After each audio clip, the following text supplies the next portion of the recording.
Я резидент Эмиратов.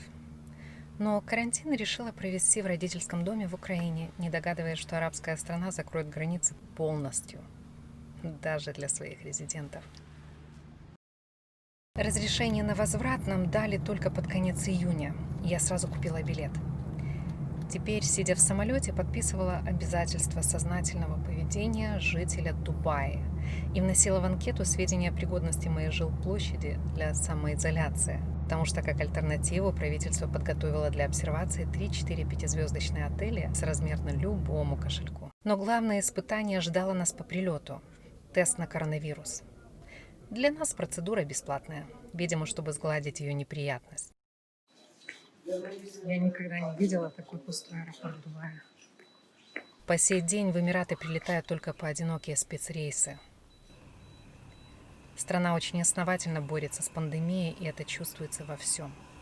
Везде разметка социальной дистанции, в аэропорту, перед лифтом. К слову, здесь социальная дистанция 2 метра, а не 1,5, как у нас. И даже в самом лифте отмечено, где и как стоять.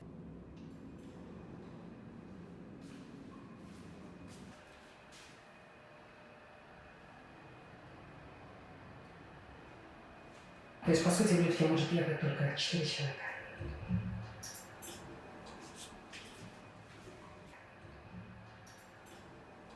В ожидании результата теста потянулась не очень веселая жизнь у окна.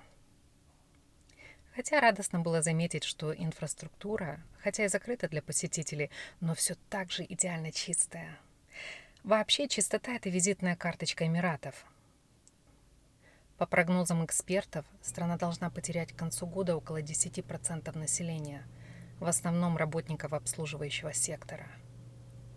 А ведь именно они обеспечивают пресловутую комфортную жизнь в Арабских Эмиратах.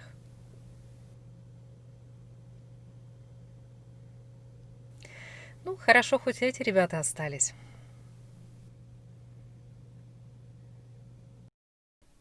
Вот уж неожиданность. За зданием «Спичка» находится Sky Dubai. Это центр парашютного спорта. Глядя на парашютистов, накрыла ностальгия. Именно там, в 2013 году, я совершила свой первый прыжок с парашютом.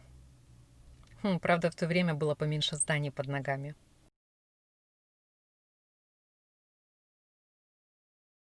Наконец-то пришла долгожданная СМС. Ура! Я здорова и свободна.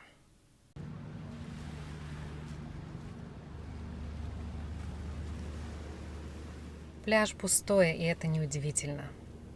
Температура воды здесь в летние месяцы достигает 32 градусов, прямо как в термальном источнике. Плавать тяжело, но можно разве что косточки погреть. Как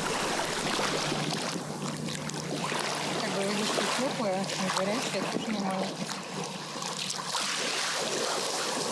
Ну, хотя очень теплая, нормально.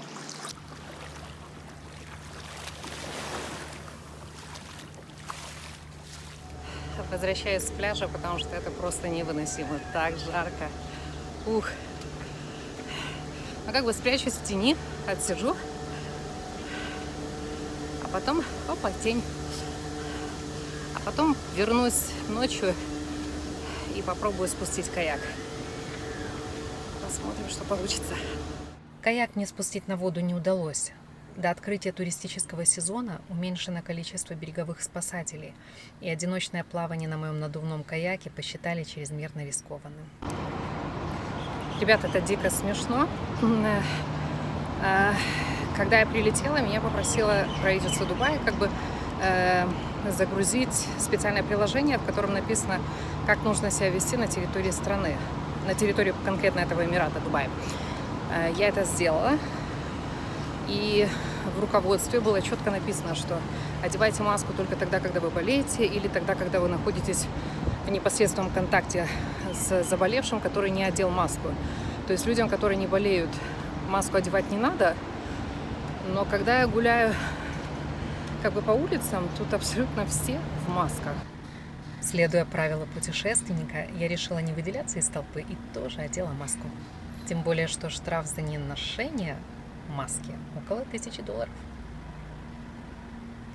Вообще, сравнивая Дубай до и после карантина, на мой взгляд, помимо социальной дистанции, масок, постоянного измерения температуры, город выглядит вполне привычно. Единственные новости, которые мне до сих пор трудно принять, это закрытие границ внутри страны между самими Эмиратами и то, что закрылось 70% сектора услуг. Уже очень скоро страна откроет двери иностранным туристам, и остается надежда, что все вернется на круги своя. Счастливо!